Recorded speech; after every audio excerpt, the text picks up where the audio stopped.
fraude. Soy el peor maricón de la historia.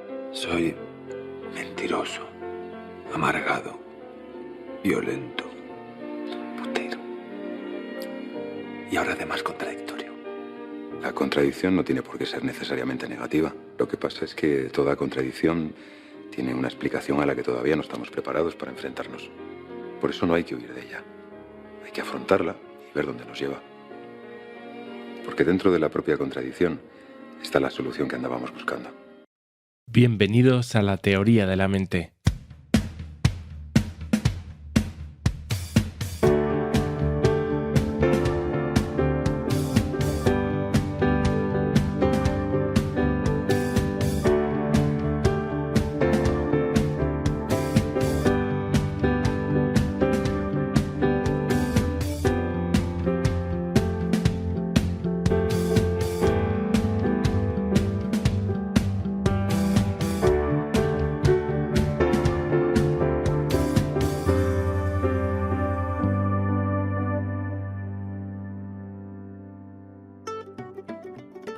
Y bienvenidos a un nuevo programa más de La Teoría de la Mente, el podcast dedicado a que entre todos entendamos mejor los trastornos de ansiedad.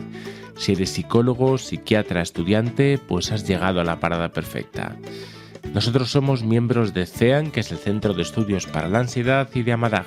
Para contactarnos podéis hacerlo si estáis en España en el 911198157, 911198157 y siempre en horario de tarde. También podéis contactarnos desde nuestra web www.amadag.com o desde Facebook. No os olvidéis que tenemos ya una app que la estamos haciendo crecer y que se llama La Teoría de la Mente y que podéis descargarla en cualquiera de las tiendas de Android o de iOS. Agradecemos vuestros me gusta y vuestras estrellas en el Apple Store. Así que hoy vamos con algo muy desconocido para la gente en general, pero que quizá es uno de los motivos más frecuentes de consulta entre las personas con ansiedad social y el miedo a hablar en grupos, en público. Y es que hablamos del temido rubor. El sonrojo para algunas personas supone un estigma y un problema mayor del que podíamos imaginar. La eritrofobia, el miedo a sonrojarse delante de los demás, supone un infierno para muchos que condiciona su día a día. En este caso hablaremos con Flavio Gutiérrez, nuestro psiquiatra favorito, que por cierto acaba de tener un premio por su atención en la red, para que nos ponga al día en los diferentes tratamientos que se ofrecen en este caso. En nuestro apartado Historias de la Mente hablaremos de un tratado, El arte de la guerra por Sun Tzu, y cómo podemos aplicar sus enseñanzas en la lucha contra la ansiedad. Y sin más, damos paso al programa. Pues las personas con eritrofobia sufren enormemente ante la posibilidad de mostrar su rubor en público. Es como si se sintiesen desnudos y expuestos frente a los otros. Temen que los demás puedan darse cuenta de sus emociones y las interpreten como vergüenza o debilidad. Este enrojecimiento es súbito y aparece ante situaciones inesperadas, como encontrarse con alguien de forma sorpresiva. El miedo es a quedar en evidencia ante los otros, ante la imposibilidad de poder explicar su rubor de una manera convincente. El rubor es una respuesta natural de la piel, al igual que palidecer. Ambas reacciones se dan cuando se contraen o se relajan los capilares, que son unos pequeños vasos sanguíneos que irrigan la superficie de la piel. Por ejemplo, ante el frío se produce una vasoconstricción, por lo que la piel adquiere una tonalidad pálida. Sin embargo, al realizar un ejercicio intenso, la cantidad de aporte de oxígeno demandado es mayor, por lo que es necesaria una dilatación de los capilares. El flujo sanguíneo a nivel cutáneo posee como función llevar nutrientes a la piel y regular la temperatura del cuerpo. Cuanto mayor es el flujo sanguíneo cutáneo, mayor será la cantidad de calor que se irradie. La restricción del flujo sanguíneo a nivel cutáneo reduce la pérdida de calor del cuerpo, lo cual es un elemento de importancia en un ambiente frío. Las causas de la aparición del rubor, además de las condiciones ambientales de temperatura y actividad física, existen otras causas por las que el rubor podrían aparecer. El llamado, en primer lugar, rubor asiático podría darse ante la imposibilidad que tienen algunas personas de metabolizar el alcohol debido a la ausencia de una enzima. Son los típicos coloretes que se ven o que se muestran cuando alguien se quiere ilustrar, por ejemplo, una persona que se ha emborrachado. Por otro lado, la presencia de emociones intensas de ira, excitación, vergüenza o simplemente el estrés generalizado. Por líquidos calientes, por exposición solar o exposición al viento también, por comidas picantes, condimentos y productos cálidos, por estrés y por otros factores psicológicos, como hemos dicho antes, pueden ser porque no solamente es el sentimiento de vergüenza, sino que es una activación emocional en general, nervios, rabia, enfado. Y por último, por el uso continuado de corticoides locales fluorados. De cada grupo de 8 personas que atendemos aquí en Filia Social, que es la filial de Amadag, que se dedica a la ansiedad social, 2 al menos tienen el rubor facial como el principal problema que les aqueja. Forma parte del grupo de síntomas que afectan a aquellas personas que temen mostrar su ansiedad social de manera involuntaria a través de diferentes manifestaciones corporales. El temblor y la sudoración excesiva o hiperhidrosis completan el cuadro. La eritrofobia puede resultar sumamente invalidante para aquellos que la padecen, ya que se sienten terriblemente expuestos y vulnerables al considerar que el rubor les delata de alguna manera y les hace mostrar ante los demás como personas débiles o inferiores. La persona puede temer precisamente que su sentimiento de vergüenza sea percibido por los demás, abriéndose así un círculo vicioso donde lo que avergüenza a la persona es mostrar signos de vergüenza. El eritrofóbico, la persona con rubor, no tiene por qué ser tímida, ya que puede interactuar normalmente en las situaciones a no ser que se perciba con rubor o que tema estar en una situación desprotegida donde su rubor pueda ser percibido. Es entonces cuando su seguridad y confianza desaparecen de golpe. Es como si constantemente temiesen ser descubiertos como defectuosos. ¿Y qué es lo que evidencia que son defectuosos? Bueno, pues el hecho de que se ruboricen en una situación donde no deberían hacerlo, en sus propias palabras.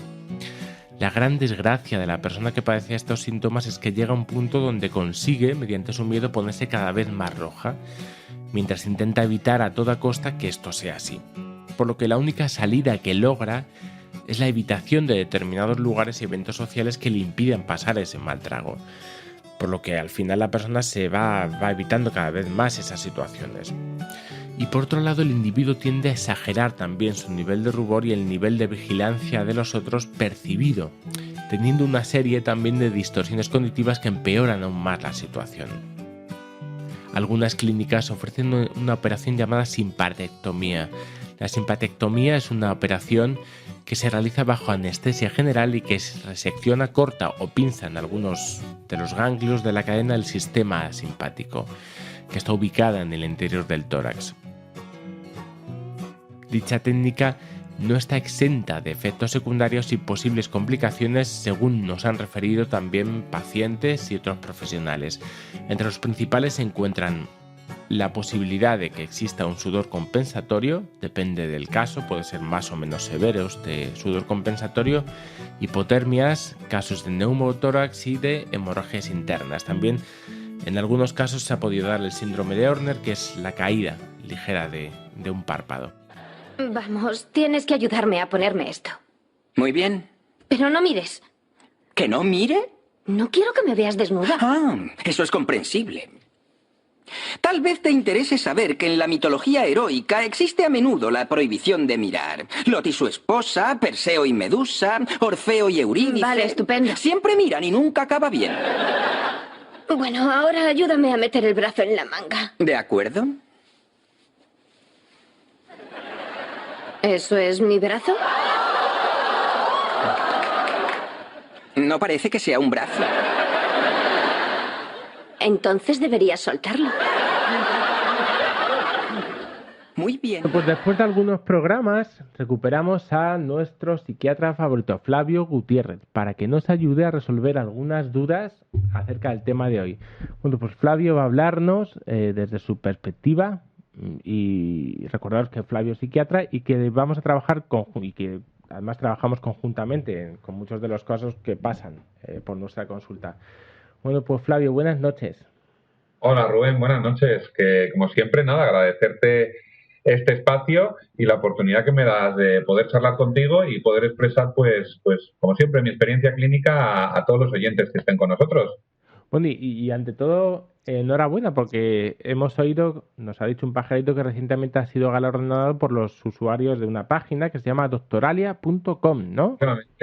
Efectivamente, muchas gracias por las felicitaciones porque ha sido algo inesperado, pero bueno, parece ser que la opinión en las redes sociales es una opinión en la que cual están contentos conmigo, así lo han valorado y oye, pues un galardón de estas características, bienvenido sea. Así que oye, gracias por acordarte. Sí, bueno, hombre, es que cada vez más uno tiene que tener en cuenta bueno, esos son cauces que también son muy importantes y que están abiertos y que también tenemos que entenderlos y pasar por ellos, ¿no? Sin duda. Bueno, Que nunca, la verdad. en este programa hablamos del rubor facial, que hemos hablado antes. Es un trastorno que muchos asocian con la fobia social y aunque, bueno, pues te diría que estoy de acuerdo en parte, pues es verdad que no me llega a encajar del todo después de unos cuantos casos que hemos visto, ¿no? Pues, ¿tú qué opinas en ese sentido? ¿Dónde encajamos este síntoma del rubor facial? Pues la verdad es que, Rubén, estoy de acuerdo contigo. Estoy de acuerdo contigo en que cada vez vemos más casos y cada caso da más que pensar en esto de este síntoma que es el rubor, dónde lo encuadramos o dónde lo enmarcamos.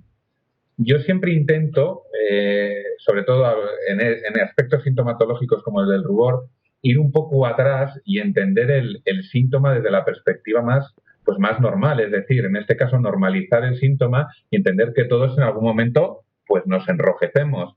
Es decir, la rubefacción es un fenómeno fisiológico que se produce, está demostrado y entendido como es, una vasodilatación, en este caso periférica, de la irrigación facial, y nos ponemos rojos. Nos podemos poner rojos ante distintas circunstancias. Por ejemplo, que te pillen diciendo una mentira, pues en un momento determinado te puede generar una rubefacción. Que en un momento determinado te presenten a una persona y te sientas atraída por ella, te puede generar una rubefacción. Tú, en la mayoría de las ocasiones, pues te das cuenta de que sufres ese fenómeno, asumes ese fenómeno como algo incontrolable que en ese momento sale y lo integras en tu día a día de una forma normal. La importancia que le da, ¿no? Pues radica un poco en función de lo social y en función de que tú sabes que es algo incontrolado. Con esto quiero decir que en el ejemplo de que te pillan diciendo una mentira, pues bueno, te das cuenta que la rubefacción igual te ha delatado, o en el que te presentan a una persona, pues te das cuenta que la otra persona se ha dado cuenta de que igual te ha gustado. Pero en cualquier caso, forma parte de esa involuntariedad que en el día a día nuestro cuerpo muestra, nosotros asumimos como tal y asumimos ese componente que me parece importante, que es el de que sea un elemento incontrolable. Entonces, bueno, llegado a este punto y tirando, como digo, desde el principio del hilo y tirando desde la normalidad, pues bueno, la frontera muchas veces en lo que a salud mental se refiere entre lo normal, entre comillas, y lo patológico, pues es muy fina.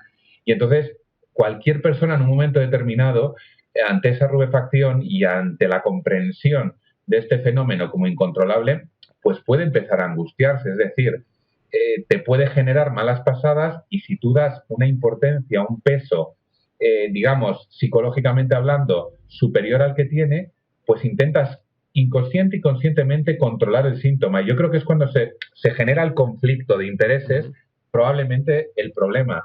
Claro, ellos lo viven un poco como una delación, ¿no? Exacto, sin duda. Yo creo que eso es una de las cosas clave.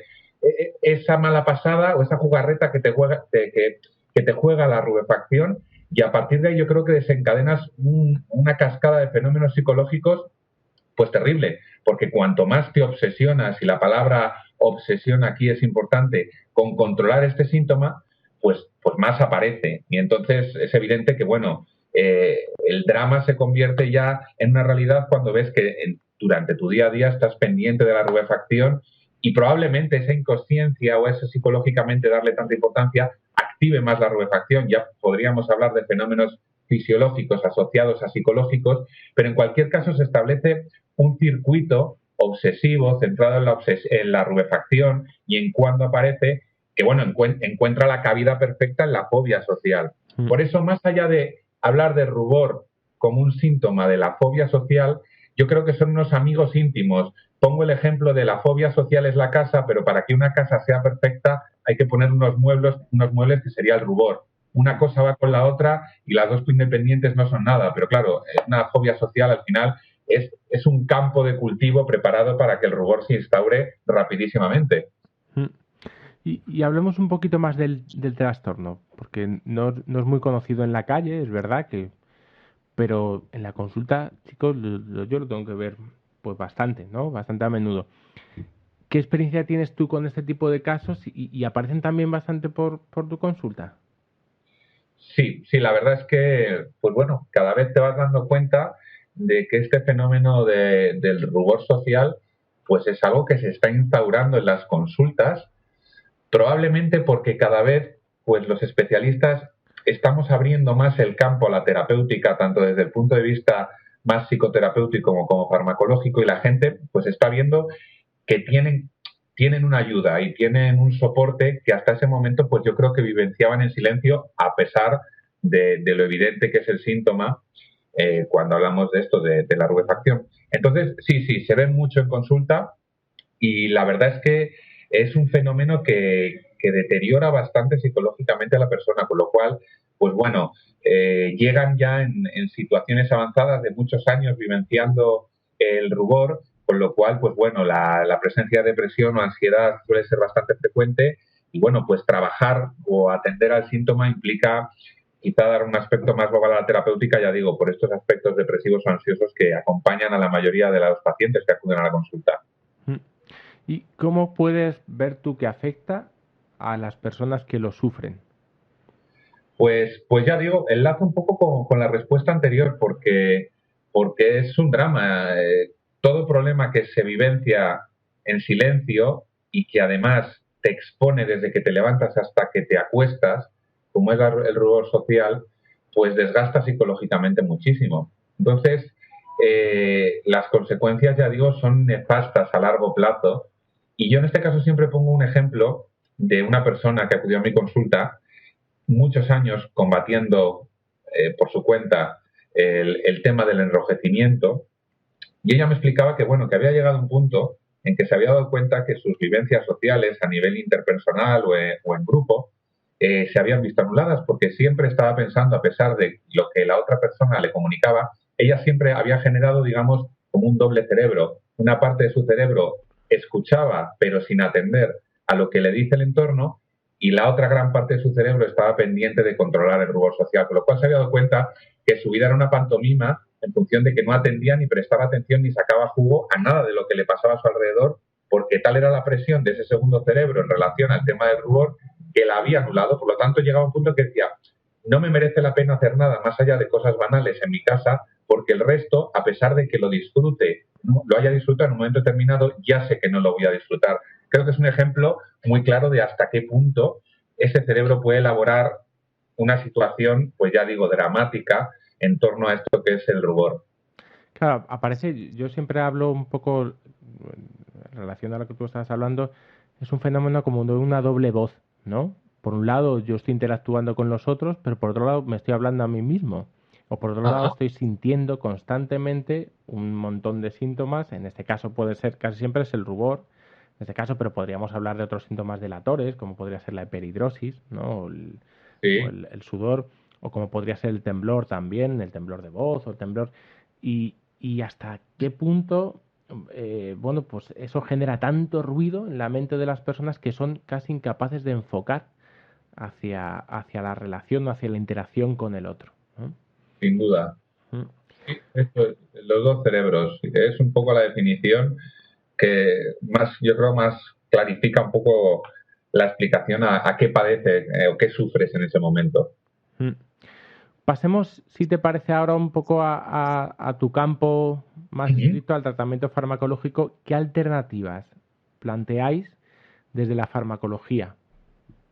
Pues dentro de lo que es la farmacología, sí que es verdad que como cada vez llegan más casos a consulta, vamos aprendiendo de ellos. Es decir, vamos aprendiendo un poco hasta qué punto el psicofármaco es incisivo en lo que a un rubor se refiere. Entonces yo voy descubriendo, a medida que veo casos y que pauto tratamientos, que en el mundo del antidepresivo se convierten en pieza fundamental los antiobsesivos, con lo cual para mí ya es un referente. Es un referente cuando la persona me explica cómo responde al medicamento. Tú pones un antidepresivo y la persona te dice que va bien. Tú le preguntas por qué va bien y no te dice que es porque controle el rubor, es decir, porque deje de ponerse roja o hayan disminuido ese enrojecimiento, sino que le resta menos importancia. Con lo cual eso es muy llamativo. Ahora dices, oye, pues este componente obsesivo que podríamos hablar antes cuando decíamos eso del fenómeno de incontrolable y te obsesionas por controlarlo, cuando le das el antidepresivo, sobre todo con un perfil antiobsesivo, ese antidepresivo, la persona empieza a restarle importancia. Digamos que como que recula, pasa otra vez la frontera entre lo patológico y lo normal, y a pesar de ese enrojecimiento que podría ser similar o quizá un poquito más intensidad al de cualquier otra persona, ella no le da tanta importancia, el paciente no le da tanta importancia. Con lo cual te sorprende, dices, oye, los antidepresivos controlan algo que podría ser similar en clínica a una obsesión. Cierto, ¿no? Como una dismorfofobia, ¿no? Exacto. Algo parecido a eso, ¿no? Sin duda. La capacidad de poder acallar por un momento esa segunda voz y que la persona pueda concentrarse en lo que puedan ser los estímulos más externos, ¿no? Claro, volvemos otra vez quizá a los dos cerebros, ¿no? El antidepresivo hace crecer otra vez ese cerebro natural y hace disminuir la potencia de ese cerebro obsesivo que le está anulando y le está haciendo solo concentrarse en el tema del rubor. Con lo cual, la experiencia en consulta día a día cada vez es más certera en relación a este elemento antidepresivo, obsesión, disminución de la preocupación por el rubor.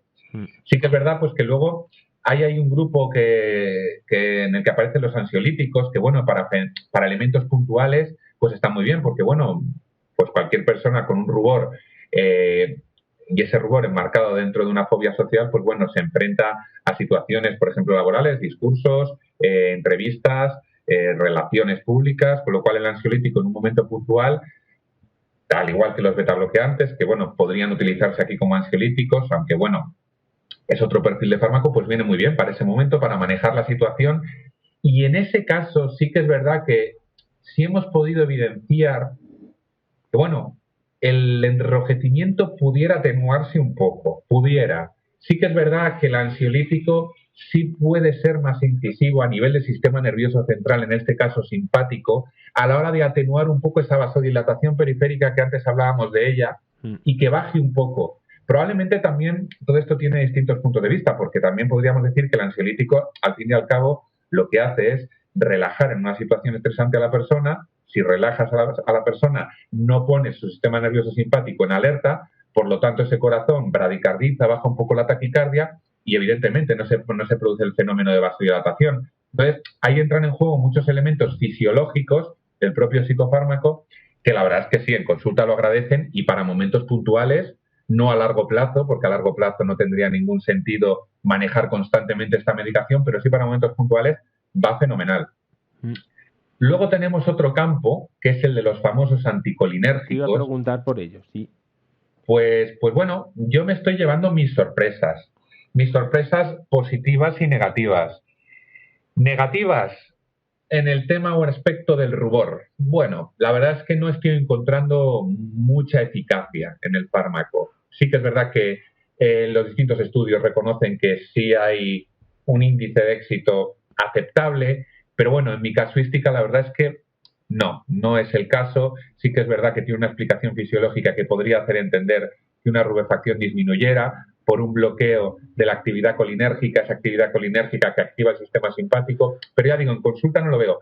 Pero curiosamente, y como fenómeno positivo, el rubor y otra cosa famosa que es la hiperhidrosis, que seguro que en consulta pues también nos están llegando, lo estamos viendo y es sorprendente, pues la hiperhidrosis, esa sudoración excesiva, sí que se está solucionando, sobre todo en casos en los que no responden a ningún psicofármaco y está teniendo cabida el anticolinérgico. Yo me estoy llevando respuestas sorprendentes y con éxito rotundo, además. O sea, funcionan mejor con la hiperhidrosis, porque una de las cosas que te quería preguntar, porque muchas veces está relacionado también con la hiperhidrosis a veces. Sí, sí, sí, sí. Hay casos además que la hiperhidrosis y el rubor van de la mano. Lo que pasa es que sí que es cierto que la sensación que yo tengo es que cuando la persona en consulta te explica una sintomatología combinada de hiperhidrosis con rubor, es tal la invalidez que te da la hiperhidrosis por lo molesto que se convierte en una sudoración excesiva, porque incluso en algunos momentos genera olor, que el rubor queda en un segundo plano. Probablemente estas personas van más a solucionar el tema de la hiperhidrosis porque, bueno, dices, que me quede con el rubor. Si me quita esto que es que acabo empapado, que tengo que llevar ropa negra para que no se vea el contorno del sudor, que en cualquier situación me encharco la frente. Entonces, eso tiene prioridad, yo creo, sintomatológica a la hora del motivo de consulta. Y vamos a hablar un poco del tema quirúrgico y vamos a hablar un poco del abordaje quirúrgico. Hablemos un poco de la simpatectomía. Bueno, es una operación que muchas personas, bueno, algunas personas que tienen conocimiento a veces se plantean, ¿no? ¿Qué tipo de operación es esta? Y vamos a ver un poco qué porcentaje tú ves de éxito según los estudios y en qué consiste también. Pues cuando una persona en consulta me menciona tema quirófano, yo tiemblo, así a priori, porque sí que es verdad que esta sintomatología, a la hora de establecer unos criterios o unos estadiajes que digan quién es subsidiario y quién se va a beneficiar de esta intervención o no, pues no están todavía del todo claro. Por lo cual, si hablásemos de una intervención poco cruenta, pues bueno, dirías, bueno, el estadiaje no está claro, pero sí que es cierto que no se va a someter a una intervención complicada. Pero sí que es cierto que, oye, esto de la simpatectomía no es fácil, no es una intervención fácil. Sí que es verdad, y ahora hablaremos de ello, se han hecho grandes avances, pero al fin y al cabo lo que viene a ser es una incisión y para buscar una localización de ganglios a nivel paravertebral, a nivel pulmonar, por hablar de una región, pulmones, entre ellos columna vertebral, hay unos ganglios con una actividad simpática que se encargan de generar en un momento determinado ante el estrés vasodilatación periférica y consecuencia enrojecimiento o sudoración. Bien, pues lo que se hace es un poco actuar a ese nivel y seccionar estos ganglios, con lo cual imaginemos la localización que estoy mencionando, qué calado de operación es. Hasta hace no mucho la operación era abriendo y llegando hasta el lugar. Ahora mismo se hace por toracoscopia, que no es una toracotomía. Antes se abría, digamos, el tórax, ahora con la cámara se inserta y se llega a ese nivel. Evidentemente, los resultados en lo que se refiere a posoperatorio no tienen nada que ver, no hay color. La persona tiene muchas menos complicaciones a nivel posoperatorio, se va a casa antes, pero a partir de ese momento entramos en una segunda fase, que es la de la eficacia de la intervención. En fin, ya digo, partiendo de que no hay un estadiaje claro, otra cosa que es la que complica mucho más a esto de tener el éxito no, es que muchas veces incluso se interviene a gente que no tiene ese diagnóstico, que se confunde el diagnóstico. Es demasiado, yo creo que a día de hoy es complicado unos criterios, insisto, claros de quién se puede beneficiar y no de esta intervención. Entonces, ya digo, hablando de una intervención de esta índole y teniendo en cuenta que los criterios no están bien definidos, pues bueno, yo cuando en consulta alguna persona me lo comenta o en su desesperación dice que se lo plantea, pues yo siempre lo cojo con pinzas e intento buscar una salida o un plan B, porque ya digo, es una operación con una agresividad importante. Claro, porque también no está exenta de efectos secundarios, entiendo, ¿no? Sin duda, y ya digo, pues es muy frustrante, imaginemos después de una operación de estas, que además de este calado, que no funcione como a priori se presupone. Entonces, bueno, en fin, yo creo que hay ahí un vacío legal en lo que a cirugía se refiere, por llamarlo de alguna forma, el vacío legal, que no queda muy claro y yo creo que con el paso de los años, pues bueno, como cada vez es mayor la demanda, desde un punto de vista patológico y también desde un punto de vista estético, pues bueno, yo creo que empezarán a afinar más. Ha sido, sí hay que reconocer, un gran avance la toracoscopia, es decir, ya no abrir el tórax, sino hacerlo a través de la cámara. Es, vamos, fenomenal como avance quirúrgico y bueno, veremos probablemente en pocos años más avances en relación a la eficacia terapéutica de la intervención y seguro que, bueno, unos criterios a la hora de establecer un estadiaje diagnóstico mucho más finos. Claro, porque bueno, vemos que, por ejemplo, algunos de los efectos secundarios sería sudor compensatorio, ¿no? Es decir, Ajá. pasamos bueno, muchas veces vienen con sudor palmar, con sudor en las manos y a veces sí aparece sudor, por lo menos lo que yo he podido observar y me han comentado gente que se ha sometido a este tipo de operación, pues tanto sudor compensatorio en otras partes del cuerpo, ¿no? Sobre todo en la espalda. El síndrome de Horner también, que es la caída de un párpado. O sea, quiero decir que es verdad que no está exento, ¿no? Pero sin embargo, quizá a lo mejor hay casos en los que puede ser planteable este tipo de operación. Sí, sí. Al final, pues lo que voy a decir es un poco lo que, e insisto en esto de los criterios y los estadiajes y las valoraciones, pues lo que voy a expresar es un poco lo que se utiliza como conclusión a la hora de decidir si hay quirófano o no, que es que la persona tenga un grado de invalidez secundario a este padecer hasta tal punto que no pueda ejercer una normal actividad a nivel social, laboral, etcétera, etcétera. Entonces, claro, eso es un poco en función del clínico que valore y en función de la historia del paciente. Porque, bueno, ya digo, yo creo que ahora mismo y a día de hoy no hay paciente que sea sometido a la intervención quirúrgica que su primera opción terapéutica haya sido esta. Es decir, es un proceso, una historia clínica, un padecer en el que en un momento determinado se evidencia tal sufrimiento y sobre todo tal anulación de las actividades del paciente debido a este problema que se decide dar el paso. También se puede incluir, que realmente se está utilizando mucho la intervención quirúrgica, a aquellos pacientes que más allá, en este caso estamos hablando de la sudoración patológica, además de esa sudoración, pues tengan mal olor porque la propia glándula, al secretar el sudor, secrete también, digamos, una sustancia que genera mal olor, con lo cual eso ya sí que se convierte en un conflicto para la persona que le anula 100%, porque ya no es solo sudar y lo que eso conlleva, sino encima que generas mal olor. Además, es un olor que muchas personas que vienen a consulta Sí, lo refieren como ¿no? muy desagradable. Bueno, y para finalizar, tampoco extendernos mucho, pero sí ver un poco para ti cuáles son las perspectivas un poco de éxito en este tipo de casos, porque no son casos fáciles, ¿eh? No son casos nada fáciles y yo creo que es un campo, ahora mismo creo que antes lo mencionaba, virgen y que está empezando a sembrarse en lo que a terapéutica se refiere. Yo creo que desde tu perspectiva, pues seguro estarás aprendiendo cada día, con cada caso, de las historias que te relatan, de cómo se vivencia y cómo elabora ese padecer la persona. Todo eso es una fuente de información tremenda para dar un feedback terapéutico y constantemente estar reciclándote en todo ese magnífico trabajo que haces, que ya digo, yo creo que cada día se convierte en algo nuevo desde la perspectiva más terapéutica. Lo mismo la farmacológica, y ya no digo la de quirófano, la quirúrgica.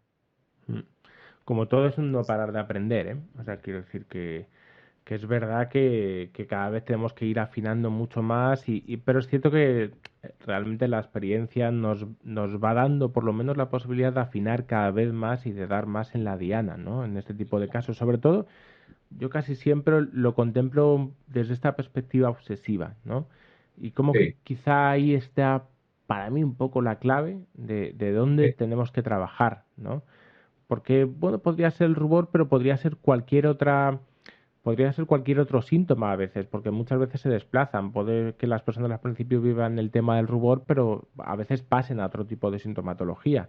Pero en realidad Ajá. el rubor, como rubor y tal, pues, vemos efectivamente lo que es una pigmentación de la piel, pero quizá lo que hay detrás, y que a mí me parece un tema más importante, es esta parte un poco de delación, ¿no? Esta parte un poco del miedo a mostrar esa sensación de vergüenza o sobre todo esa involuntariedad. Para mí un tema muy importante es que es verdad que las personas que tienden a ruborizarse se tienden a ruborizar no solamente por la sensación de vergüenza, se ruborizan por mil millones de emociones que tienen ahí.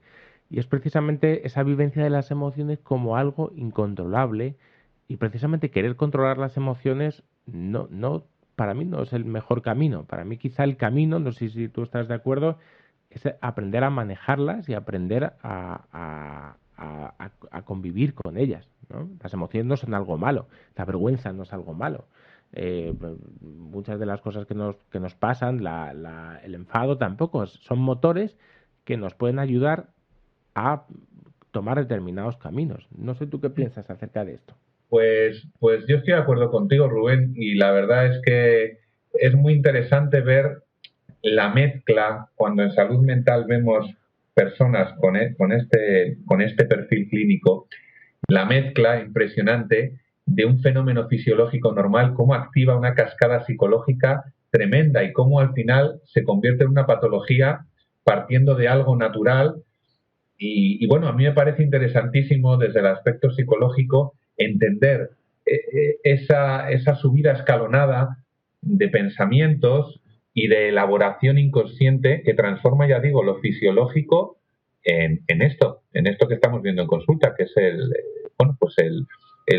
la fobia social por enmarcarlo dentro de un diagnóstico, pero bueno, por debajo de todo esto vamos a hablar de ese rubor desde el punto de vista más psicológico. Bueno, pues muchísimas gracias, Flavio. Como siempre ha sido un placer contar contigo. Ya sabes que te seguiremos invitando a los siguientes programas, bueno, pues para tratar temas tan interesantes, porque a mí este tema me parece un tema muy interesante como estos, porque sobre todo a la medida que podamos divulgar esto cada vez más y esto pueda ser conocido, entiendo que esto ayudará mucho a crear líneas de investigación y a dar la importancia que tiene realmente para muchísimas personas. Pues darte las gracias a ti, Rubén, por compartir conmigo este espacio, porque para mí siempre es un placer charlar contigo y, bueno, compartir nuestros conocimientos y experiencias con toda la gente que nos escucha, porque yo creo que es otra forma de ayudar, es otra forma de dar a conocer, en este caso, este problema del cual hemos charlado y, oye, avanzar un poquito más. Muy bien, pues muchísimas gracias, buenas noches y lo dicho, un placer. Lo mismo, hasta la próxima. Hasta la siguiente. El arte de la guerra fue escrito hace más de 2000 años y aún se estudia en academias militares como West Point, pues la guerra moderna se sigue ciñendo a sus principios. Sun Tzu era una suerte de Maquiavelo oriental, un estratega nato que plasmó su estrategia en el campo de batalla con este magnífico tratado a finales del periodo, llamado Primaveras y Otoño en el cómputo chino.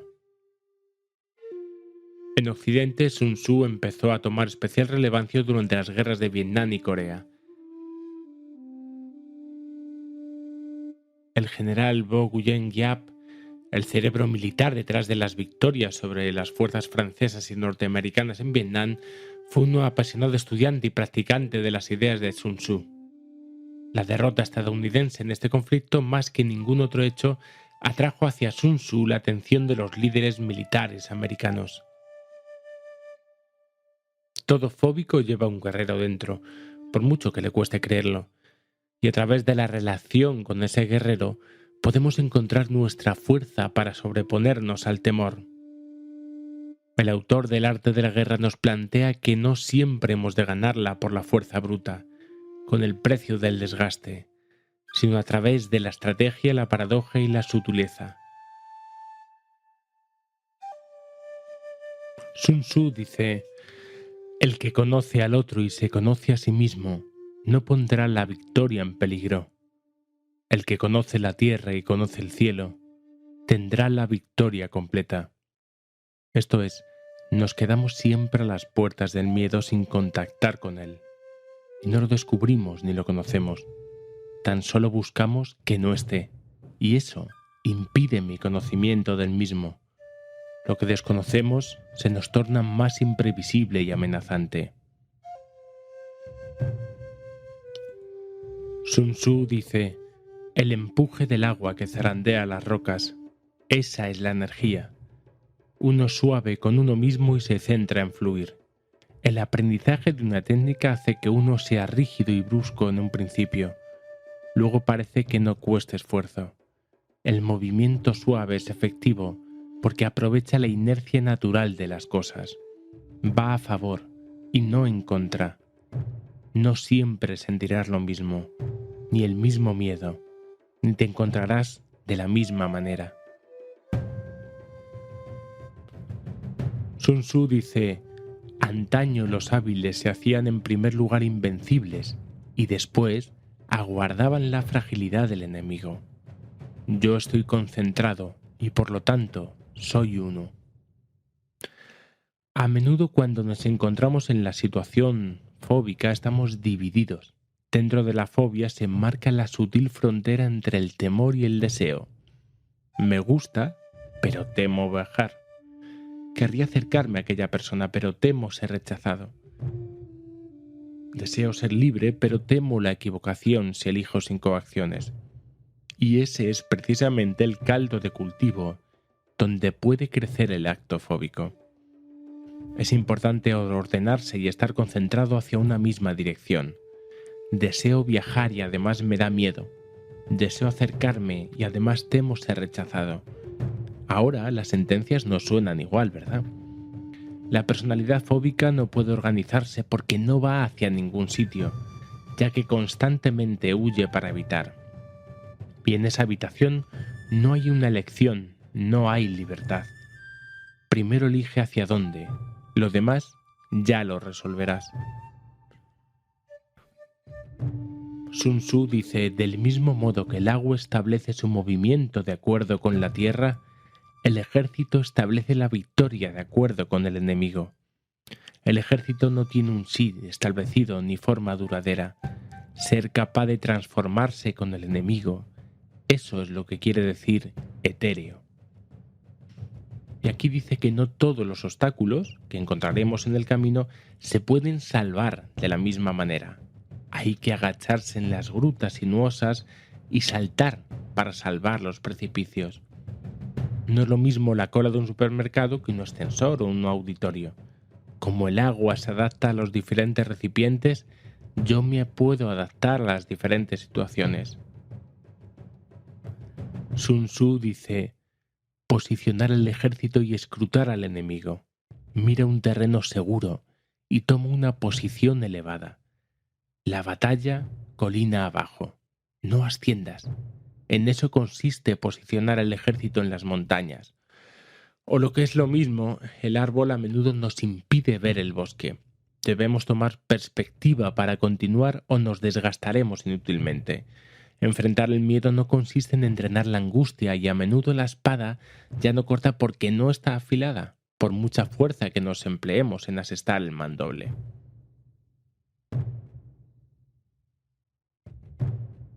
Sun Tzu dice: prohíbe los augurios, quítales las dudas y hasta dejarán de considerar la muerte como una gran desgracia. El miedo es mucho más intenso antes de contactar con la situación temida, y a menudo la batalla está ganada antes de comenzar.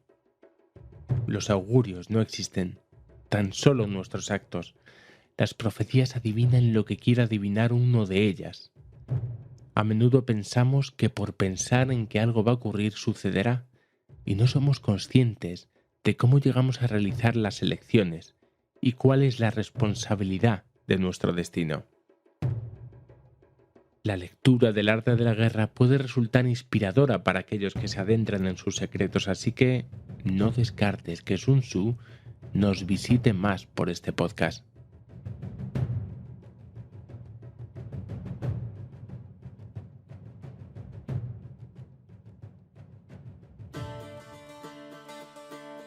Bueno, y esto ha sido todo por hoy. Esperemos que hayáis disfrutado del programa. Como siempre, recomendaros que nos recomendéis, tanto en iVoox como en iTunes, con todas las estrellas del mundo.